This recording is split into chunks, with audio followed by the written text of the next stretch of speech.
Yan mga paps, may no-overhaul dito, Honda Click. Yan, tinatanggal ni paring Marvin. Binaklas na natin yan kanina. Yan, tanggal na yung cover. Ang cover po kasi ng mga Honda Vito 125, ito yun, plastic lang, Vito. Ang B1 po ang bakal ngayon. Napakaingay po kasi nito, ngayon i-overhaul yan kasi hindi pa napapalitan. Ang history nito noon pang taon, nakarang taon, tinap-overhaul namin. Ngayon bumigay naman, sigunyal na to kasi matagal na tong hindi pa na overhaul. Natuyuan kasi yan mga paps. Ngayon ino-overhaul para mapalitan niya ng sigunyal bearing, side bearing. Binabaklas muna yung head, ganyan pong pagbabaklas. Umpisa muna, binabaklas dyan ang cover. Sunod dyan yung fuel pump. Binabaklas niya yung fuel pump. Yung unang dyan, bali may po yan,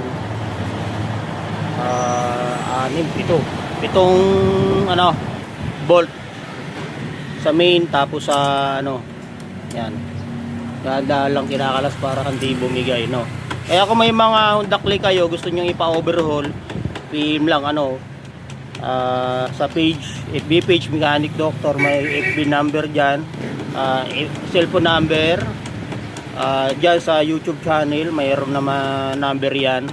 Upload natin tong binabaklas, paano ba binabaklas, ayan. Si paring Marvin naman ang magbabaklas ng head ng black. Yan. Medyo mahirap din kasi nakadikit yan maigi. May mga pandikit po kasi yan.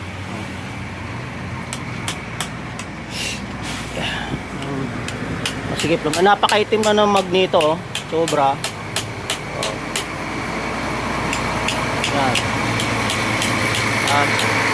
Kaya kung may mga kayo, Honda Click na ganito, gusto nyo ipa-overhaul yan at magkakarga pa rin, diretso na po karga yan. Mayroon na injector na ito, 6 wall 135cc, manual tensioner, mayroon na rin yan. At yung MTRT black 125, pang 125, 59mm steel bore yan mga paps. Yan, at itong throttle body 28mm ng gusto nung may-ari. Yan, naka-ready na, naka-ready na yan. Pero unahin muna loob ng makina kasi nga po mga paps ay may problem, malakas na ang tunog, medyo iba na ang kulay nung coolant. Hindi na yan, nabaklas na po yung water pump. Tawag niyan water pump assembly,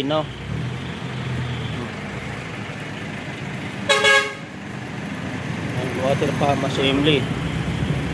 Siya yung nagwa-water, nagko-coolant yan na sisirculate yan sa loob ng makina, sa block, para lumamig, hindi siya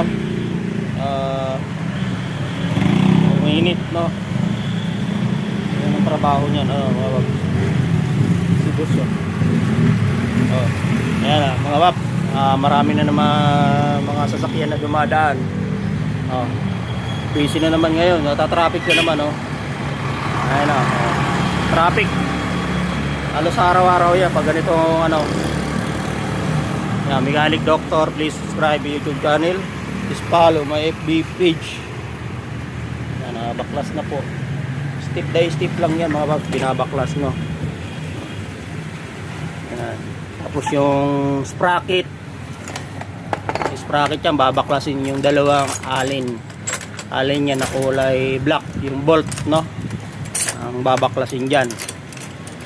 Yan lang po mga paps, alaga naman yung may-ari, alaga naman, pag ganyan mga paps, inaalagaan niya sa langis, walang sunog. Kaya lang dahil luma na, matagal na to, nasa 6 na taon na o 5 years o 6 years na yan, mga Honda Click V2. Kailangan may i-overhaul kasi one time na natuyuan na daw po kasi ito. Nung karang kasi top lang, ang ginawa dyan. Pero matagal na po, 1 year nang mahigit. Araw-araw po ito ginagamit kasi ng may-ari.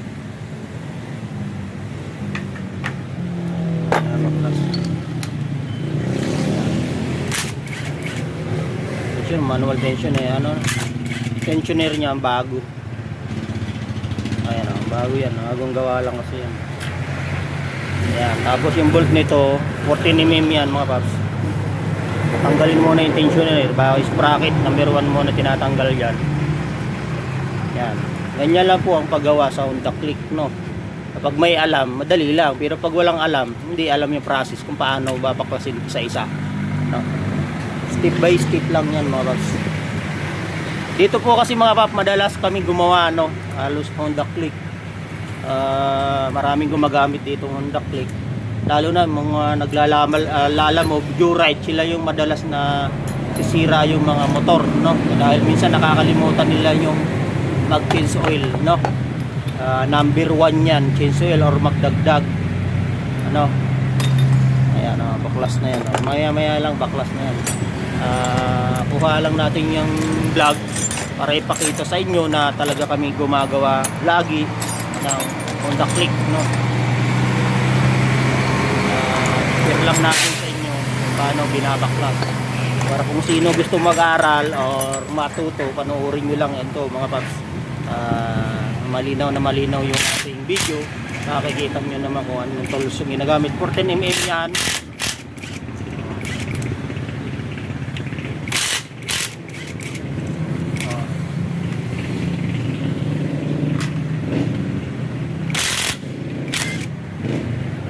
Ano na, di ba? Madali lang, basta baklas lang mga wap, madali lang yan. Kahit isang tao lang, makilit lang baklasin. Gis yan na mahaba, natanggal niya. Di ba? Ayan, gis na mahaba yan. 14mm, may mga washer, huwag kakalimutan yung washer, makakapal ang washer na yan. Ayan, so hugutin na yan mga paps, dali na lang yan. Ay, yun yung nakadikit niyan kasi nilagyan namin nakaraan ng ano yan na buo, kaya kailangan itulo mo na matatanggal yan. Nakadikit yan mga paps kasi nga pag gumagawa kami minsan dinalagay namin kunting dikit para sure na hindi tatagas sa combustion gasket.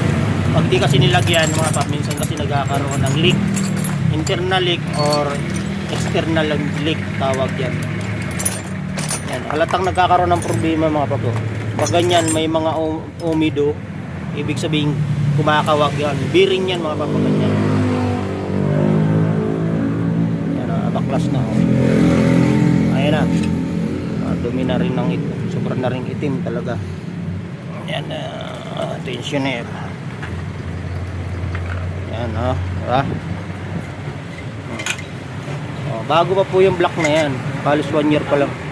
Ayan, may tama sa side to side mga pap, tinan nyo. Talagang may ito, ang sigunyal nito. Grabe na nga ba Yan na po mga pap. Kita, maririnig nyo, grabe. Di ba? Ayan, natutuyuan po kasi yan, kaya iwas po pag natutuyuan. Pati yung bagong block, tinan nyo, magkakaroon ng damage yan kasi magkakaroon ng vibration sa loob. Ayan, no.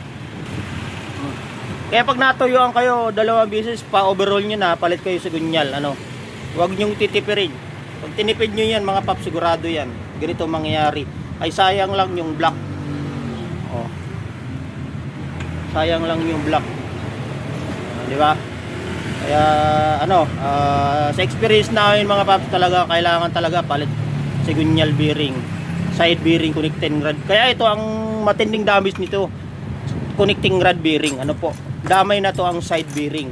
Pag sinabing side bearing, ito sa pulley side daw, sa magneto side, at yung sa connecting rod bearing sa loob yan, yung bearing na yan. Yan, nabaklas na po. Bas buwilo po kasi bumaklas na mag-isa lang yan. Pag nakabuwilo na yan, dali na lang yan. Yan yung mga parts. Ayan, pag gumagawa kami mga paps, ayan, ay tama talaga, gas-gas. Ibig sabihin umahalog yan pag ganyan. Matinding tama yan. Ayan diba? Umahalaga to.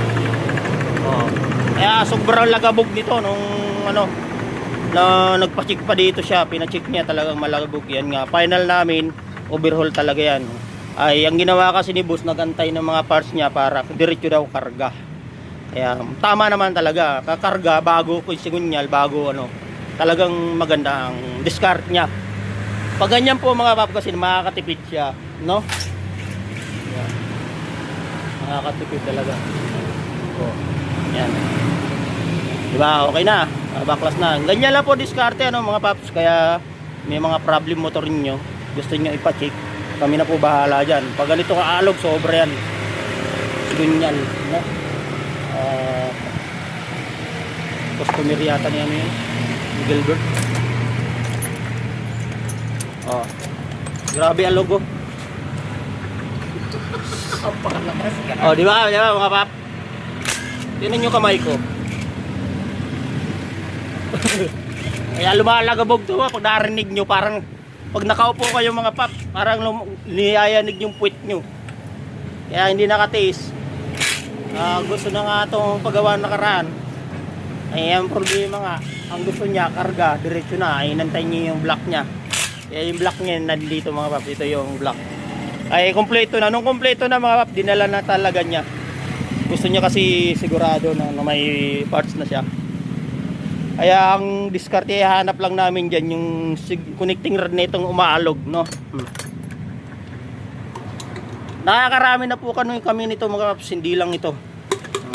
Basta mga matatanda na 5 years, 6 years, 7 years ang motor, gano'n po talaga nagiging problem. Umaalog na yan. Kailangan magpapalit na kayo. Okay. Kaya okay na yan mga paps, no? Ngayon, paliwanag din natin at makikita nyo kung paano nang binaklas, kung ano yung part na naging problema, ay ibablog naman natin yung pagbuo naman ito. Okay, maraming salamat po sa mga customer. Please follow my page, please subscribe my YouTube channel. Okay.